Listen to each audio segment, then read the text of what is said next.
নমস্কাৰ উমৰাংচুৰ পৰা আকৌ এটা নতুন ভিডিঅ' লৈ আপোনালোকৰ ওচৰলৈ আহিলোঁ। লাষ্ট ভিডিঅ'টোত আপোনালোকে গম পাইছে আমি গৈছিলোঁ পুছৰেণ্ডি আইলেণ্ড।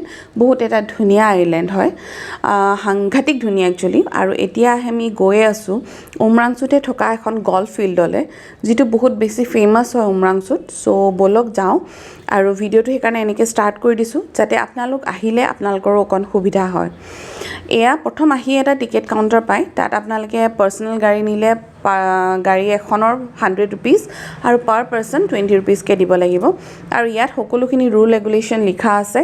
ইয়াত ভিতৰলৈ আপোনালোকক প্লাষ্টিক বটল এলাউ নকৰে, আৰু মানে বহুত একচুৱেলি চাফাকৈ ৰাখিছে, সেইকাৰণে কিছুমান নিয়ম ৰাখিছে ইয়াত। আৰু এয়া আমি এতিয়া গৈ সোমাইছোঁগৈ। সাংঘাতিক ধুনীয়া এটা পৰিৱেশ চাওকচোন আপোনালোকে।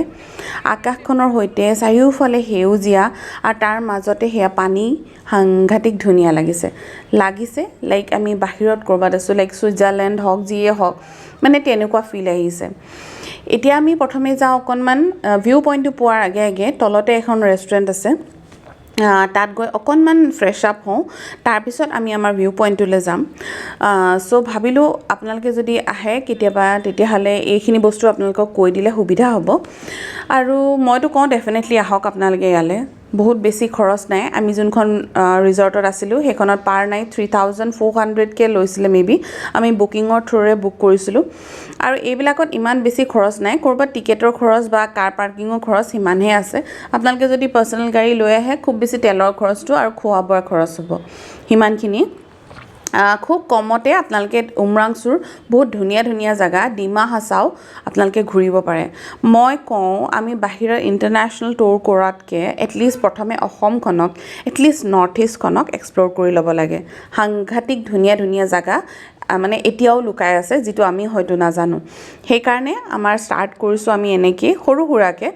আৰু আমি এতিয়া যাওঁ আমাৰ ডেষ্টিনেশ্যনলৈ। ব'লক আপোনালোকক দেখাওঁ তাত কিনো আছে, আৰু আপোনালোকে যদি আহে ইয়াত কিনো দেখিবলৈ পাব। উইদাউট ফিল্টাৰ কৰি আপোনালোকক সকলোখিনি দেখুৱাইছোঁ।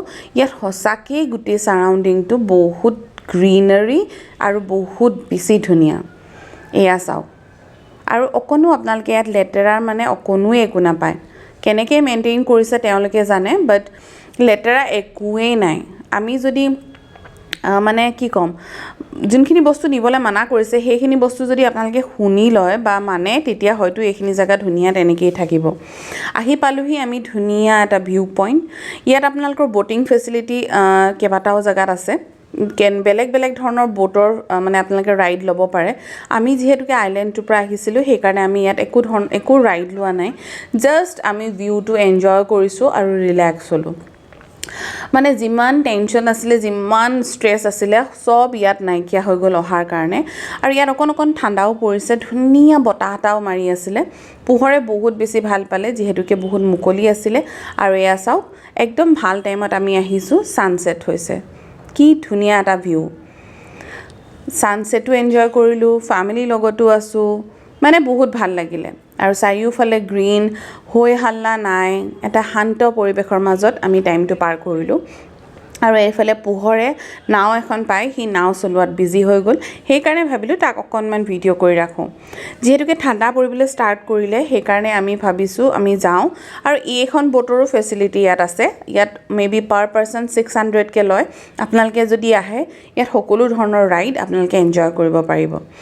এতিয়া চাওক গধূলি ভিউটো কি ধুনীয়া লাগিছেনে বাৰু? আমি এতিয়া পালোহি তাৰ পৰা উমৰাংচু বজাৰখন, যোনখন মেইন বজাৰ। তাত ভাবিছোঁ আহিছোঁ যেতিয়া ম'ম' বা কিবা তেনেকুৱা চাওমিন খাওঁ। খাই বৈ আমি হোটেল পালোঁগৈ, আৰু আমি এতিয়া ৰাতি ডিনাৰ কৰিবলৈও হ'ল। যোনখন হোটেলত আমি আছিলোঁ তাৰ খানাটো বহুত ধুনীয়া আছিলে। হেল্ডি খানা আৰু ঘৰুৱা খানা টাইপ আছিলে। আৰু আমাৰ পূজাৰ মুখখন চাওক, তাই বেচেৰি দুখ, তাই ভেজ খাই থাকিব লগা হৈছে যিহেতুকে তাইৰ ঘৰত কোনোবা ঢুকালে সেইকাৰণে। আৰু আমি এনেকৈ এনজয় কৰিলোঁ ধুনীয়াকৈ।